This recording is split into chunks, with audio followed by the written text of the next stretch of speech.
The storybook. Mkononi mwangu na zana 2 na mafuta pia na sabuni. 98.999% ya wanaume wote duniani wametumia hivi vifaa. Inawezekana unajiuliza hivi ni vifaa vya nini? Hivi bwana, vifaa vinatumika katika kupiga.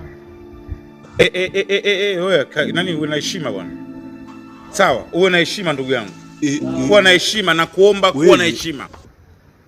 Hivyo basi, hadi sasa tuna malegend hivi vifaa hawavitumii. Inafikia kipindi wanatumia hadi mafuta ya taa. Nikokotee mawe.